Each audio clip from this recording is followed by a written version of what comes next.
Quinta-feira, 28 de novembro, olha, um dia especial, maravilhoso. O diácono, ele está fazendo nesta quinta-feira aniversário de ordenação.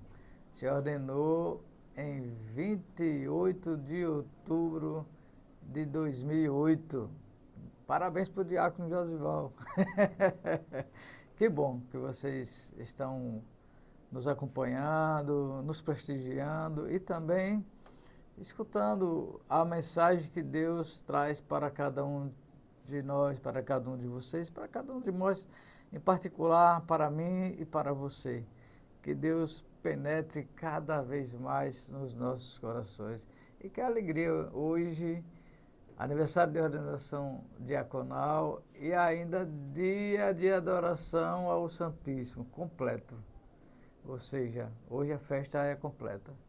Que nós nos debruçamos diante de Deus, tanto para fazer uma reflexão desses 16 anos de ordenação, que não é 16 dias, são 16 anos. Então, o que é que nós estamos fazendo? O que é que nós estamos pensando? Por que é que nós estamos realmente caminhando? Hoje, a esposa, inclusive, esse dia me fez uma pergunta. Se você não fosse diácono, você ia ser o quê? Eu digo, diácono. Pronto, está resolvido a questão. E se eu começaria tudo novamente, porque eu acho que eu me sinto realizado. Eu acho, não, eu tenho certeza que eu me sinto realizado levando Deus para as outras pessoas. E também aprendendo a cada dia desse retiro espiritual da vida, que é o dia a dia. Cada dia é um retiro novo, é um debruçar novo nos braços do Pai. Que bom, conto com as suas orações, viu? Lembre-se sempre de rezar pelos diáconos, pelos sacerdotes, enfim, rezar também uns pelos outros. Que bom. Vamos começar rezando uma Ave Maria. Hoje vamos começar, hoje dia 28 de novembro, já pertinho de começarmos o ano litúrgico, terminar o ano litúrgico de 2024 e começar o ano litúrgico de 2025, que começa dia 1º de dezembro este ano. Ave Maria, cheia de graça, o Senhor é convosco. Bendita sois vós entre as mulheres, e bendito é o fruto do vosso ventre, Jesus. Santa Maria, Mãe de Deus, rogai por nós, pecadores, agora e na hora de nossa morte. Amém. Estamos falando ainda sobre os sacramentos. E hoje eu poderia até dar continuidade ainda ao sacramento da ordem, que o catecismo é muito rico e nos ensina muito sobre o sacramento da ordem, mas como toda semana nós falamos sobre um novo sacramento, hoje nós falamos sobre o sacramento do matrimônio, que é o sacramento de serviço também como o sacramento da ordem. E o sacramento também é onde nos chama a fazer com que o outro se transforme verdadeiramente em um cristão, salvar o outro. Nos salvar e salvar também o outro, o mais próximo, e também os outros, que todos nós somos próximos, porque somos irmãos em Cristo, somos próximos, muito próximos de Deus. Todos nós, como foi feita a pergunta a Jesus nesses evangelhos recentes, é bem assim, sua mãe, seus irmãos estão aí perto da minha mãe, meus irmãos são aqueles que fazem a vontade do meu Pai. Então todos nós somos irmãos verdadeiros em Cristo, em Deus. E o Catecismo da Igreja Católica aborda o sacramento do matrimônio em vários parágrafos. Entre os parágrafos de 1533 até 1666, veja, eu vou falar de todos esses parágrafos sobre o matrimônio. Nós vamos passar aqui a semana e não termina. E nós só temos pouco tempo, viu? Hoje, o dia 28, parece que diminuiu o tempo. Nós estávamos pensando em fazer em 2 horas, mas segundo informações, a nossa rádio diz que não é esse tempo todo não, é só um tempinho para que as pessoas sintam o gostinho de estar na presença de Deus. E hoje, falando sobre o matrimônio, vimos que o Catecismo da Igreja Católica, ele nos dá vários parágrafos. De 1533 a 1666, só falando sobre o matrimônio. Nele, o Catecismo afirma que o matrimônio é um sacramento instituído por Cristo e que tem como objetivo a salvação dos outros. Está vendo? Como sacerdote. Tem o principal objetivo é a salvação dos outros, das almas, dos irmãos. No Catecismo também nos mostra que o sacramento do matrimônio ele tem como objetivo salvar os outros. E aí nós estamos falando de um sacramento onde Deus está sempre presente nas suas vidas, nas nossas vidas, na vida do casal. O Catecismo também apresenta alguns princípios do sacramento do matrimônio. Como? O matrimônio é uma vocação especial que requer o consentimento livre e o compromisso mútuo dos cônjuges. Ou seja, são o casal que vai consentir um para o outro, eles que vão ser realmente os ministros do sacramento, e aí eles são livres para dizer o sim um para o outro. Eles já dizem o sim quando se conhecem, né? Como se amam, quando Deus consegue colocar os dois juntos, porque nascem de famílias diferentes, às vezes com pensamentos totalmente diferentes, com atitudes totalmente diferentes, e Deus faz os dois se juntarem, se unirem. E na Bíblia diz, no Evangelho diz que os dois se tornam um só. Um entra dentro do outro, ou seja, em Gênesis, em Mateus, sempre, até em Apocalipse, nos fala do sacramento do matrimônio, onde se torna um só ser, uma só carne e um só espírito. Veja que o catecismo ele nos traz realmente esse ensinamento, nos mostra como é que a igreja age perante o sacramento do matrimônio. Mais um ponto, o matrimônio é uma aliança de amor fiel, total, exclusivo, que deve ser aberta à procriação e educação dos filhos. O casal se conhece, se amam, se casam, e aí eles uma doação de amor um para o outro, aberta a proliferar, né? A ter filhos e educá-los, e principalmente educá-los eles na fé de Cristo e da igreja. Então, casou, primeiro passo é continuar a prole, né? A procriação. Isso é desde Gênesis que Deus vem nos falando na sua palavra, no Evangelho, sobre isso. A unidade é indissolubilidade e a abertura e fecundidade são essenciais ao matrimônio.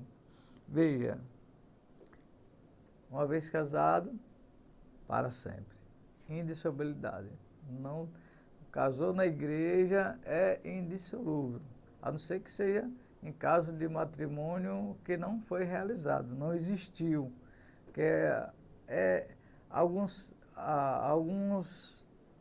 estudos do catecismo da igreja e mesmo do direito canônico nos mostra que o casamento, ele, para ser válido, tem que ter todos os fatos concordados e realmente mostrado. É por isso que correm os banhos na igreja, para ver se existe alguma coisa que impeça esse casamento. Então é essencial que o matrimônio seja fecundo, livre e indissolúvel, a unidade entre os dois. A celebração do matrimônio deve ser pública perante o sacerdote e os testemunhos e assembleias em geral de todo o povo de Deus. Deve ser pública perante o sacerdote, as testemunhas e a assembleia dos fiéis, ou seja, perante todo o povo de Deus. O casamento tem que ser realmente por completo e aberto. Ah, vou me casar escondido, não pode. Tem que casar numa igreja, a não ser um caso especial, a pessoa está com algum problema, não tem. Já aconteceu, já presenciei casamentos que a pessoa estava no leito do hospital e, enfim, o sacerdote pediu ao bispo para ir lá e realizar o sacramento, e foi realizado depois, quando eles saíram do hospital, foram viver a vida deles tranquilamente. Mas são casos extremos. Normalmente tem que ser na igreja. Tem que ser ou na capela ou na igreja, enfim, numa igreja que realmente seja liberada, seja uma igreja católica, que seja de acordo com a arquidiocese da igreja local. Para se casar na igreja católica, é necessário que os noivos tenham o sacramento do batismo e não tenham nenhum impedimento, aquilo que nós acabamos de colocar. Os dois, é por isso que correm os banhos, né? Durante um período, me parece que agora são 3 meses, era um mês só, agora são 3 meses. Para que, não tenho certeza, vou pesquisar e depois informo para vocês direitinho. Mas eu sei que existe esse momento, esse espaço, para que a igreja procure ver se há algum impedimento para depois realizar o sacramento do matrimônio. O sacramento do matrimônio significa a união de Cristo com a igreja. Confere-se aos esposos a graça de se amarem com o amor com que Cristo amou a sua igreja. A graça do sacramento aperfeiçoa assim o amor humano dos esposos, dá firmeza à sua unidade indissolúvel e santifica-os no caminho da vida eterna. Está lá no Catecismo 1662. Santifica o casal, que recebe a bênção de Deus para a vida eterna. Ou seja, é realmente indissolúvel, porque é realizado com os noivos, com Cristo e com o restante da Assembleia como testemunha desse momento importante na vida de um casal. E o casal realmente ele tem a afinidade e o amor para com Deus, assim como Cristo ama a sua igreja, um deve amar ao outro com esta perfeição. Por isso, meu irmão, minha irmã, você que está pensando em casar, pense direitinho, porque é o amor de Cristo, viu?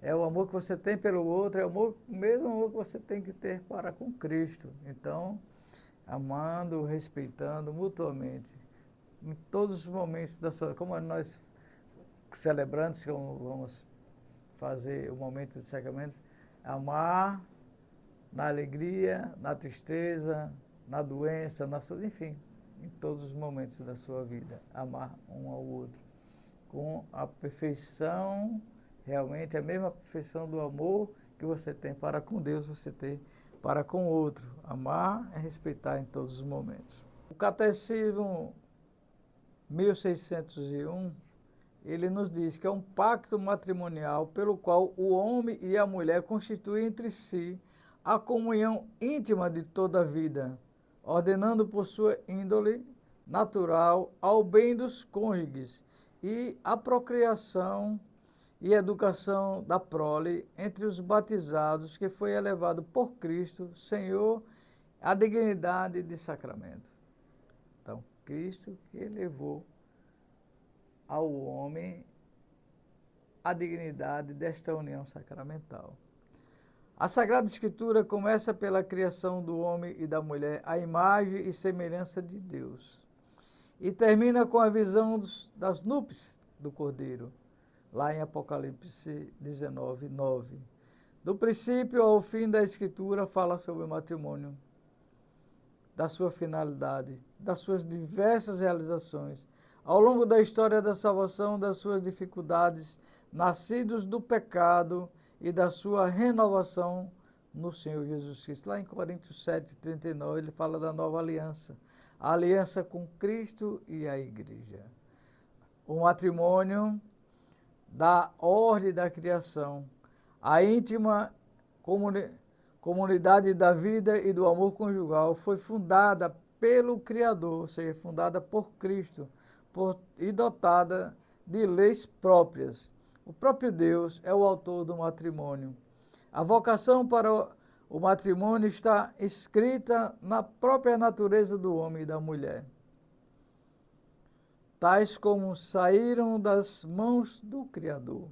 O matrimônio não é uma instituição puramente humana, apesar das numerosas variações a que esteve sujeito no decorrer dos séculos, nas diferenças culturais, das estruturas sociais e atitudes espirituais. Tais diversidades não devem fazer esquecer os traços comuns e permanentes, muito embora a dignidade desta instituição nem sempre é cultura um certo sentido da grandeza da união matrimonial, porque a saúde da pessoa e da sociedade está estreitamente ligada a uma situação feliz da comunidade conjugal e da comunidade familiar. O próprio Jesus, ele nasceu de uma família e a família que existia um casal, que era Maria e José.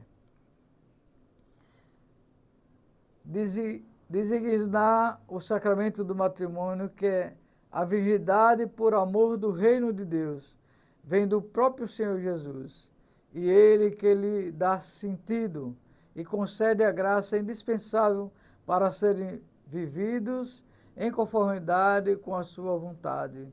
A estima pela virgindade por amor do reino, o sentido cristão do matrimônio são inseparáveis e favorecem mutuamente este sacramento entre o homem e a mulher. A Sagrada Escritura começa pela criação, mas ela nos mostra o amor verdadeiro que Deus tem para conosco, para com realmente toda a humanidade. É um sacramento onde nós devemos nos debruçar completamente nesse vínculo, esse vínculo de amor fraterno para com o Pai. No Catecismo de 1639, ele diz que o consentimento pelo qual os esposos mutualmente se dão, se recebe, é selado pelo próprio Deus da sua aliança. Nasce uma instituição também, a face da sociedade, tomada firme e estável pela lei divina. A aliança dos esposos entrega na aliança de Deus com os homens. O autêntico amor conjugal é assumido no amor de Deus, no amor divino. Tá bom. Por hoje o sacramento tá bom. Depois nós vamos falar mais um pouco sobre os sacramentos nas próximas e também vamos entrar nos mandamentos. Não devemos nunca de deixar nos debruçar no catecismo da igreja e de caminhar realmente juntos nesse caminhar de amor para com Deus, nesse realmente discernir de um amor, de uma vida digna e fiel para com uns, para com os outros. Hoje, a primeira leitura é sobre o livro do Apocalipse, Apocalipse de João. Então, nós vamos ler e depois vamos refletir um pouco sobre esta primeira leitura.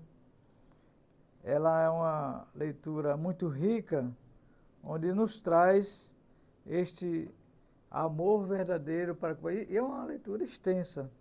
Assim, Apocalipse 18, 1, versículo 2, depois 2, versículo 21, 23, 19, 1, 3, 9a. É muito extensa. Se for ver passo a passo, ela realmente nos mostra toda uma forma de nós aprendermos a andar com Deus.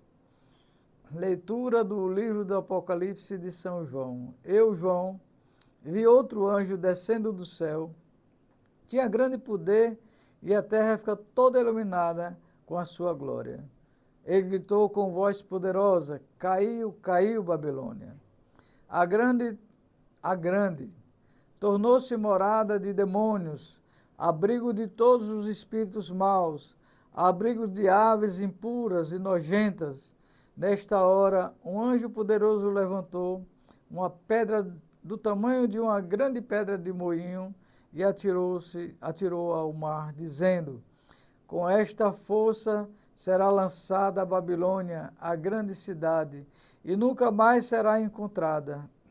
E o canto de arpistas e músicos de flautistas e tocadores de trombeta, em ti nunca mais se ouvirá. E nenhum artista de arte alguma ti jamais se encontrará, e o canto do moinho em ti nunca mais se ouvirá, e a luz da lâmpada em ti nunca mais brilhará.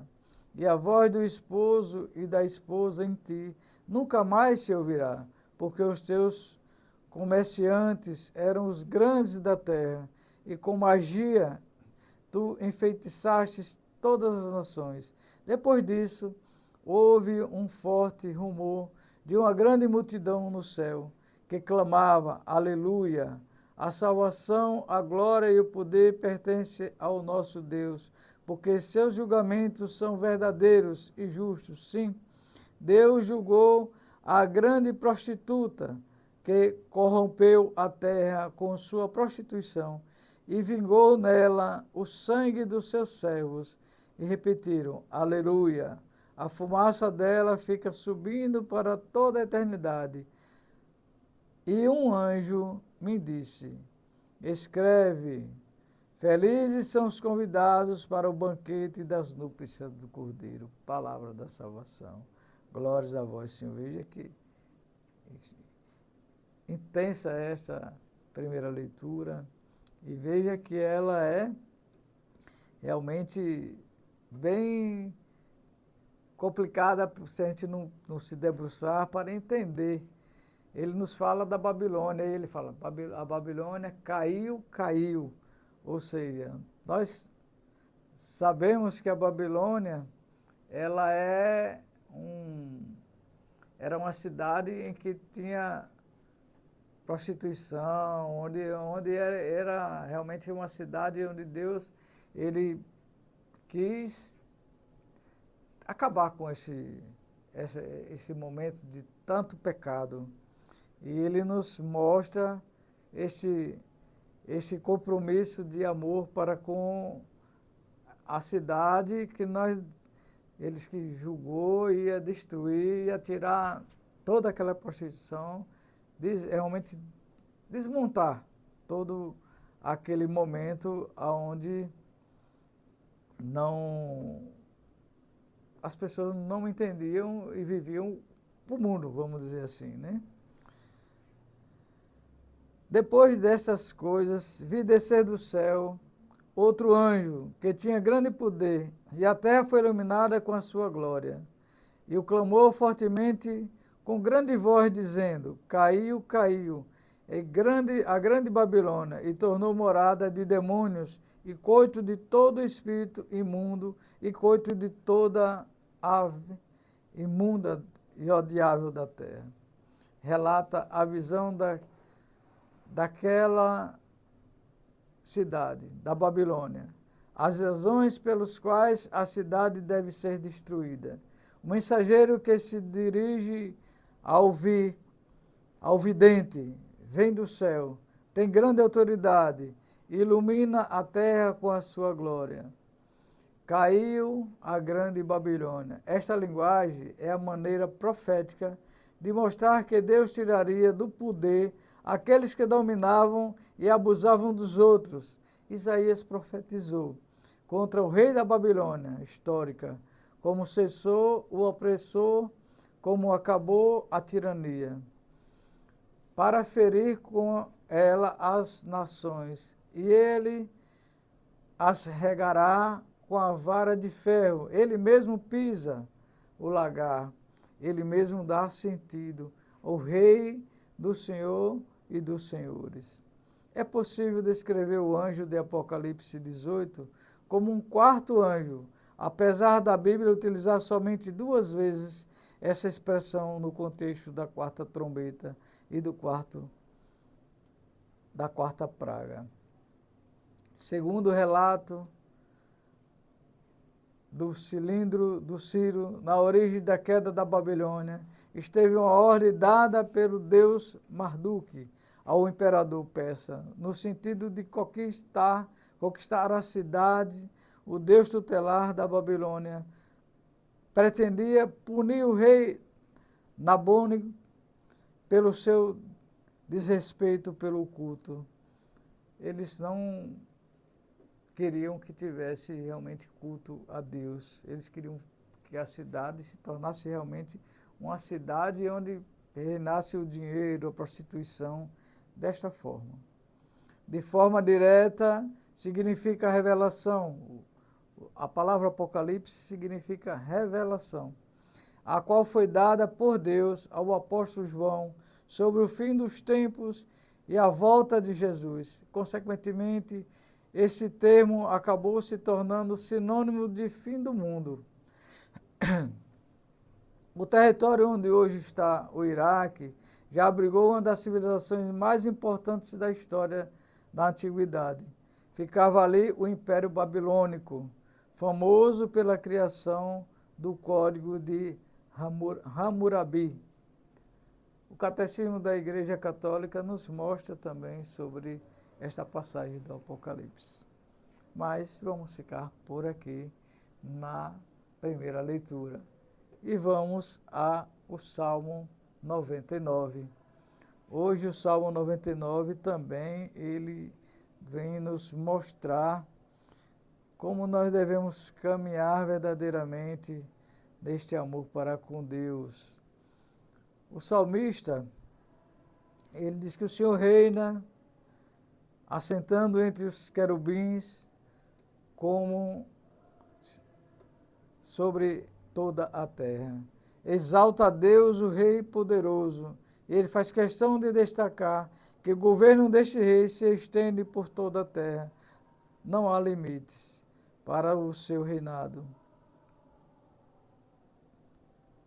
Não há limites para o seu domínio e poder.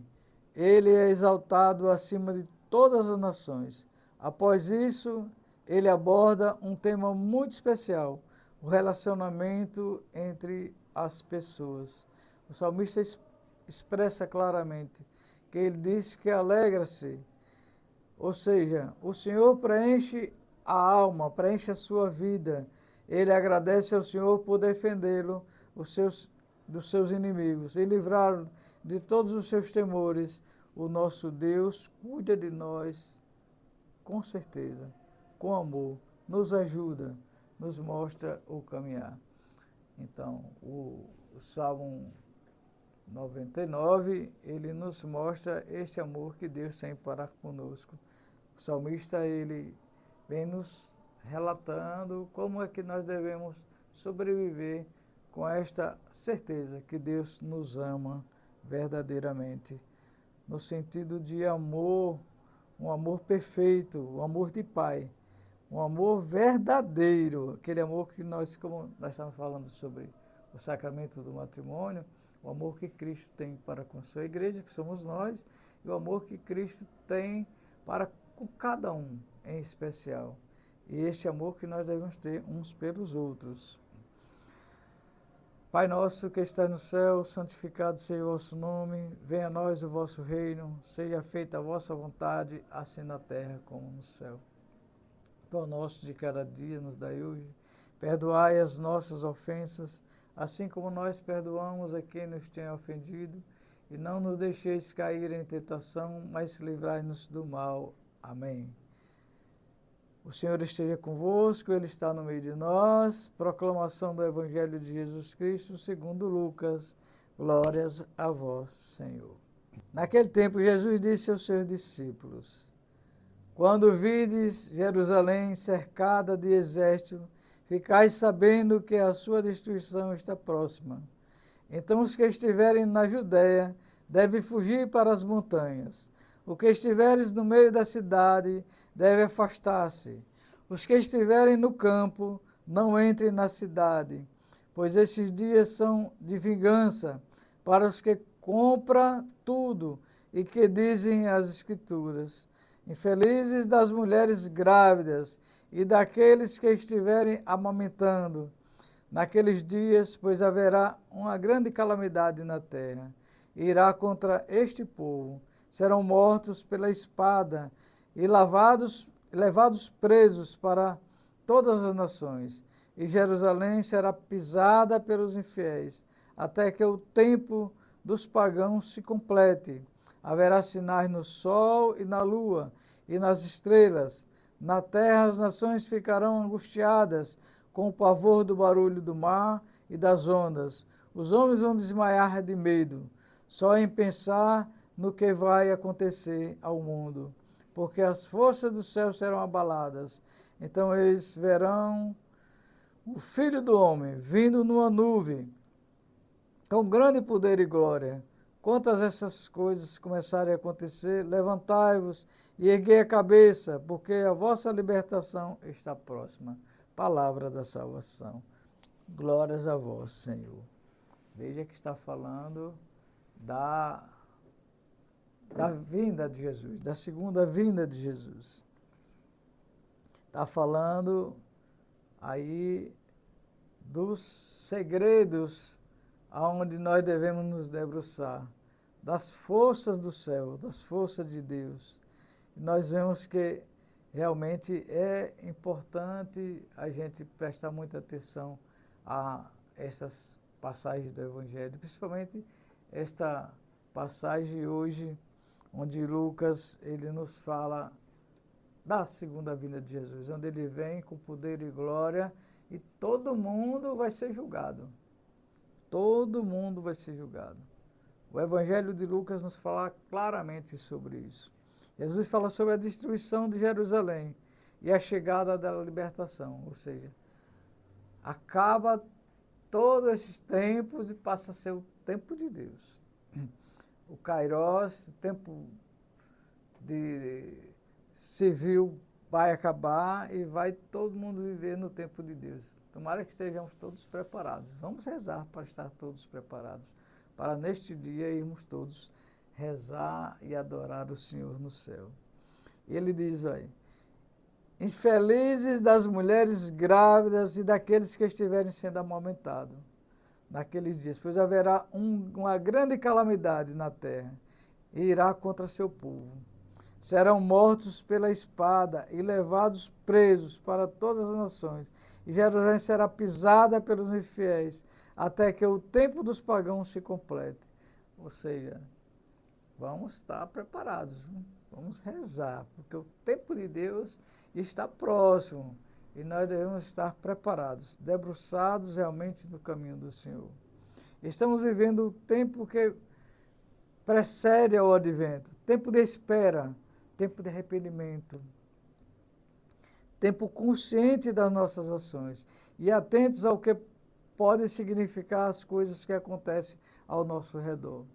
Jesus nos adverte dos fenômenos que acontecerão no mundo e com as pessoas antes da sua vinda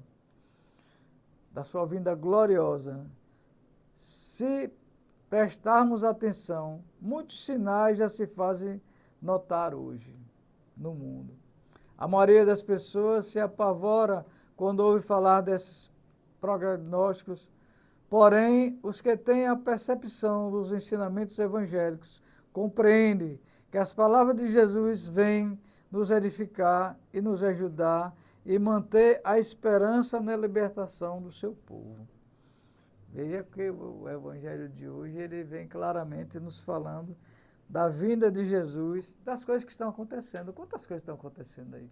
Você vê, são desastres de muitas queimadas em florestas, são muitas chuvas destruindo cidades, ventos fortes destruindo cidades e povos. Então, diz que as coisas estão acontecendo. É só você ver em seu redor, olhar ao seu redor e ver o que está acontecendo.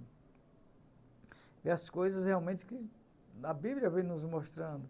Esse evangelho de hoje vem realmente revelando e ainda dizendo, olha, está sendo mostrado as coisas que realmente vão acontecer. E que quando Jesus vir, ele vem para nos libertar.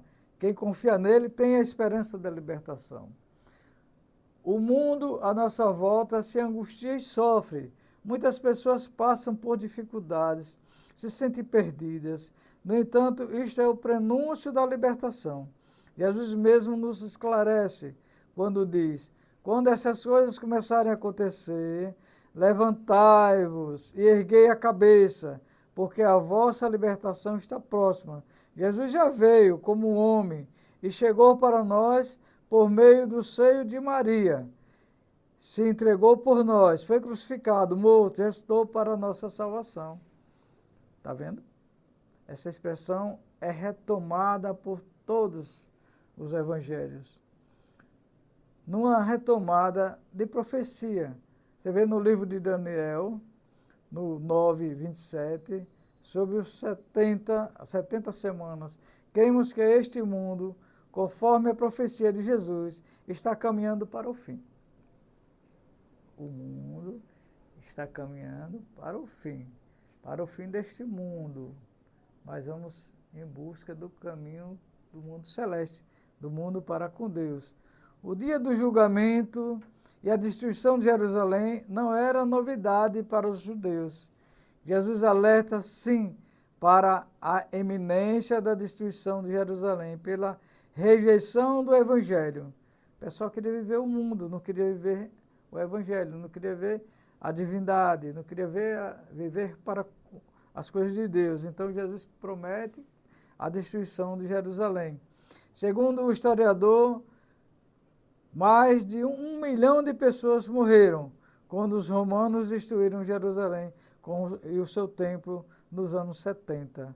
A ruína de Jerusalém deve à sua indiferença diante a visita de Deus na pessoa do Senhor Jesus Cristo. Está em Lucas 19:44.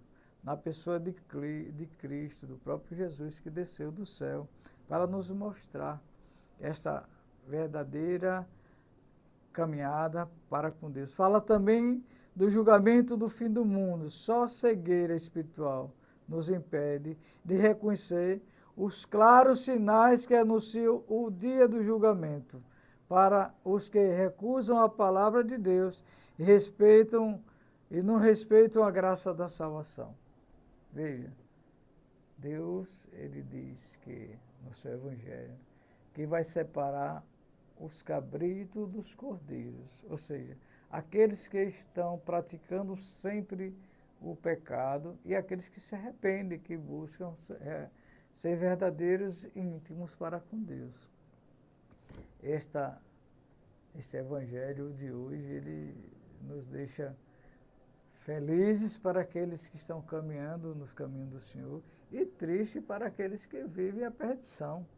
Porque se ele vai separar os cabritos dos cordeiros, se ele vai nos julgar, então quem não estiver preparado, comece a se preparar. Chegou o momento, hoje é o dia. O Evangelho está nos chamando realmente a essa conversão, a procurar viver dignamente os caminhos do Senhor para encontrar a salvação em Deus. Santo Agostinho, Deus respeita a graça da salvação. São Cipriano e Santo Agostinho afirmam que neste dia do final do mundo não se salvarão os que carecem de fé, e sim os que têm fé. Embora permaneçam na comunidade dos fiéis e participem do sacramento, mas às vezes muitos não têm fé. Então, São Cipriano e Santo Agostinho diz que aqueles que não têm fé não se salvarão. Por isso, meu irmão e minha irmã, chegou a hora de voltar a Deus. Embora permaneçam na comunidade, muitas vezes vivem dentro da comunidade, mas não têm fé. Não participam dos sacramentos, não vivem as santas missas, não vivem a palavra de Deus. Aliás, a palavra desolação, segundo a etimologia da palavra grega, significa tornar um deserto vazio da vida dele em Deus. Por isso, não seja desolado, não tenha essa fuga da palavra de Deus. Seja uma pessoa que vive intimamente com Deus. Jesus tinha dito aos discípulos que lhes custaria segui-lo e prometeu que jamais os deixaria sozinhos, mesmo no tempo de tribulação. Os santos e mártires que foram submetidos ao tormento e à morte fizeram da prisão o templo de oração. Veja que ele nos traz essa certeza deste amor. A escravidão ao pecado e ao medo da morte e da destruição final. Somos gratos porque nossa esperança está no céu, está em Deus, na promessa que Jesus retornará para estabelecer seu reino de paz e de justiça. Sua segunda vinda será marcada por sinais que todos conhecerão. Seu julgamento é um sinal de esperança para que nós confiamos e que confirme nele a presença dele, no amor dele para conosco. Qual a percepção que você tem das palavras de Jesus? Você se atemoriza quando ouve falar desse acontecimento? As coisas que você vê acontecer no mundo hoje já confirmam isto? Jesus veio para você. Olha, abra seu coração. Você acredita que Jesus veio para você? Senhor, enche meu coração de gratidão pelo dom da redenção e aumentar em mim a esperança e a fé. Rezem comigo. Senhor Jesus, aumentai em mim a esperança e a fé. Vosso retorno é a nossa glória. Que aquele dia que o Senhor virá, que traga paz, alegria, amor. Nos ajude, Senhor, a aumentar a nossa fé, ao servir fielmente e que faça o melhor em nós, que nos faça realmente caminhar agora e para sempre, sendo luz e vida para os outros. Louvado seja nosso Senhor Jesus Cristo, para sempre seja louvado.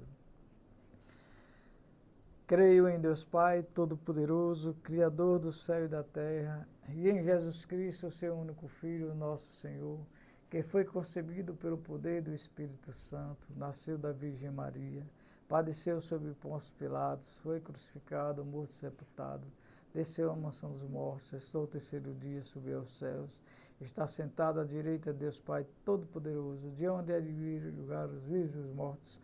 Creio no Espírito Santo, na Santa Igreja Católica, na comunhão dos santos, na remissão dos pecados, na ressurreição da carne, na vida eterna. Amém. O Senhor esteja convosco, Ele está no meio de nós, que desça sobre todos nós a bênção de Deus rico e misericórdia, o Pai, o Filho e o Espírito Santo. Amém. Ficar em paz.